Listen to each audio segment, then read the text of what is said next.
नमस्कार, मैं हूं नारायण शर्मा और आप देख रहे हैं AINS न्यूज 24 चैनल। अब खबरें विस्तार से।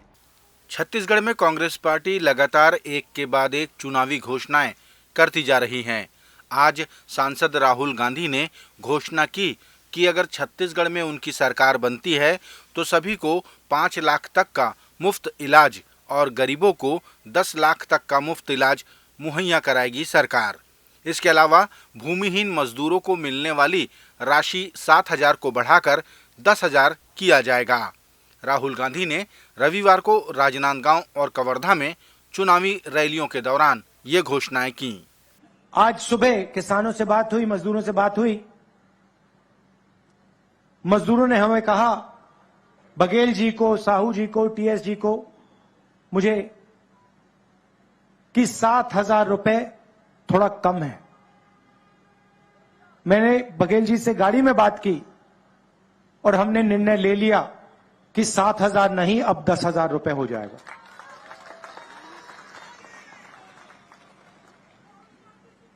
और छत्तीसगढ़ के किसान, सारे किसानों को मैं कहना चाहता हूं, पिछली बार हमने कर्जा माफी का वायदा किया था, वो वायदा हमने पूरा किया और इस बार भी हम कर्जा माफी का वायदा कर रहे हैं और हम आपका कर्जा माफ कर देंगे।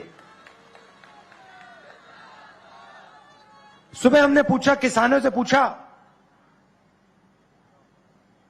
उनकी जमीन के बारे में पूछा और मैंने उनसे पूछा, भाई आप जमीन का रेट क्या है? सीधा मुझे जवाब देते हैं, राहुल जी यहां पे कोई जमीन बेचना नहीं चाहता, हमें अब जमीन बेचने की कोई जरूरत ही नहीं है, कोई कर्जा नहीं है, बैंक अकाउंट में पैसा है, हम जमीन बेचने की सोच ही नहीं रहे हैं। तो यह ऐतिहासिक बदलाव आया है और बहुत गहरा बदलाव आया है। छत्तीसगढ़ भारतीय जनता पार्टी के पूर्व मंत्री व विधायक ब्रजमोहन अग्रवाल ने कहा कि कांग्रेस पार्टी ने जो KG से PG तक मुफ्त शिक्षा देने की घोषणा की है उसका कोई औचित्य नहीं है। वह तो पहले से ही सरकारी स्कूलों, महाविद्यालयों और विश्वविद्यालयों में लागू है। उन्होंने कहा कि कांग्रेस ये बताए कि PSC के युवाओं की समस्या का समाधान वे कैसे करेंगे। उस विषय पर कांग्रेस को बात करनी चाहिए। जरा बताएं ना, KG से PG तक सरकारी कॉलेजों में पहले से फ्री है, ये कौन सी नई बात कर रहे हैं? ये कोई नई बात नहीं कर रहे हैं। अगर इनमें दम है तो घोषणा करें कि प्राइवेट स्कूल और कॉलेजों में पढ़ने वाले बच्चों की भी फीस माफ होगी और PSC के बच्चों का क्या होगा, उसकी जांच की घोषणा क्यों नहीं करते? उसकी भी जांच की घोषणा करना चाहिए। PSC के लाखों बच्चे आज अपने भविष्य के प्रति चिंतित हैं, उनके माँ बाप उनके बारे में उनके पास में जवाब क्यों नहीं? भारतीय जनता पार्टी के पूर्व केंद्रीय मंत्री रविशंकर प्रसाद ने कहा कि कांग्रेस के राष्ट्रीय नेता राहुल गांधी कहीं भी बिना होमवर्क के भाषण दे देते हैं और घोषणाएं कर देते हैं। उन्होंने कहा कि राहुल गांधी हमेशा अडानी और मोदी जी के रिश्तों के बारे में पूछते हैं। वे ये नहीं पूछते कि छत्तीसगढ़ में अडानी को खदान कैसे मिल गई, राजस्थान में अशोक गहलोत और बंगाल में ममता बनर्जी ने सहयोग कैसे कर दिया, केरला में उनका व्यवसाय कैसे चल रहा है। तो राहुल गांधी के बारे में क्या कहा जाए? आजकल अडानी प्रकरण में चिल्लाते रहते हैं, चिल्लाते हैं तो उनसे पूछते हैं, भूपेश बघेल जी ने क्यों अडानी के लिए कोयला का विस्तारित लोकेशन कराने में मदद किया? अशोक गहलोत जी ने क्यों अडानी के लिए इतना बड़ा सहयोग किया? ममता जी ने किया। केरला में पोर्ट बना है कोचिन में उनके नाम पर। तो ये पूछते हैं कि हम किसी के विरोधी नहीं है, पूंजी निवेश तो होना ही चाहिए, तभी तो विकास होगा। लेकिन उनसे पूछते हैं कि नहीं वो ठीक है। तो ऐसे राहुल गांधी के बारे में क्या कहा जाए? राहुल गांधी जी रायपुर आइए, चुनाव में आइए, थोड़ा होमवर्क करके आइए, थोड़ा पिछला रिकॉर्ड क्या है उसको देख समझ के आइए, तब तो ठीक रहेगा। बाकी तो आए, आपने फ्लाइंग विजिट मारी। महासमुंद नगर पालिका की अध्यक्ष राशि त्रिभुवन महिलांग को कांग्रेस पार्टी ने विधानसभा का टिकट नहीं दिया, जिससे वे काफी आहत हुईं और कार्यकर्ताओं व समर्थकों की राय पर उन्होंने जनता कांग्रेस की टिकट से नामांकन भी दाखिल कर दिया। उन्होंने जानकारी दी कि उन्हें फैसला बदलने कई बार कहा गया, लेकिन उन्होंने अपने समर्थकों और कार्यकर्ताओं के साथ चलने का मन बना लिया है। कि मुझे कांग्रेस पार्टी से कोई शिकायत नहीं है। एक्चुअली जिस उद्देश्य को लेकर के जिस सोच के साथ मैं आगे बढ़ी थी, मुझे काफ़ी उम्मीद थी कि मैं उस उम्मीद पे खरा उतरूंगी, पर शायद टिकट तो एक को देना होता है, वो हो चुका है। लेकिन इसके बाद जो उम्मीदें मुझसे मेरे जनता और मेरे समर्थक, मेरे चाहने वाले, मेरे कार्यकर्ता रखते हैं, उसमें मैं शायद खरी नहीं उतर पाई और उनको समझाना और उनको शांत करना मेरे लिए बहुत मुश्किल का काम हो गया है, जिससे हम दोनों, मेरे हस्बैंड और मैं खुद, काफ़ी मेंटली डिस्टर्ब भी हैं कि हम करें तो करें क्या। और हमारे जो कार्यकर्ता हैं जिनके साथ मिल करके हम अभी भी, हमारा उनसे चर्चा चल ही रहा है और हमको मनाने की कोशिश कर रहे हैं। इसी तारतम्य में मैंने कल उनको शांत करने के लिए कल एक नामांकन लिया है माध्यम से। लेकिन यही है, कहते हैं ना कि कुछ तो परिस्थितियां बनी होगी, यूं ही कोई बेवफा नहीं होता, जो मुझे अच्छा नहीं लगा है।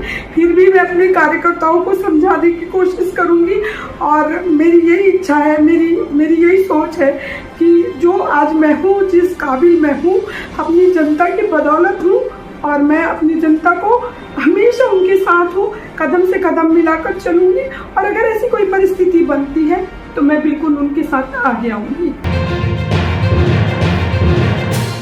2 दिवसीय चुनावी दौरे पर आए भारतीय जनता पार्टी के राष्ट्रीय अध्यक्ष जेपी नड्डा ने आज प्रधानमंत्री की मन की बात सुनने राजधानी के डॉक्टर राजेंद्र प्रसाद वार्ड पहुंचे।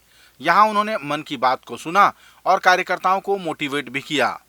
इसके पूर्व एकात्म परिसर में रायपुर के चारों प्रत्याशियों ने गजमाला से राष्ट्रीय अध्यक्ष का स्वागत किया। इस मौके पर उन्होंने चारों विधानसभाओं के कोर कमेटी की बैठक को भी संबोधित किया।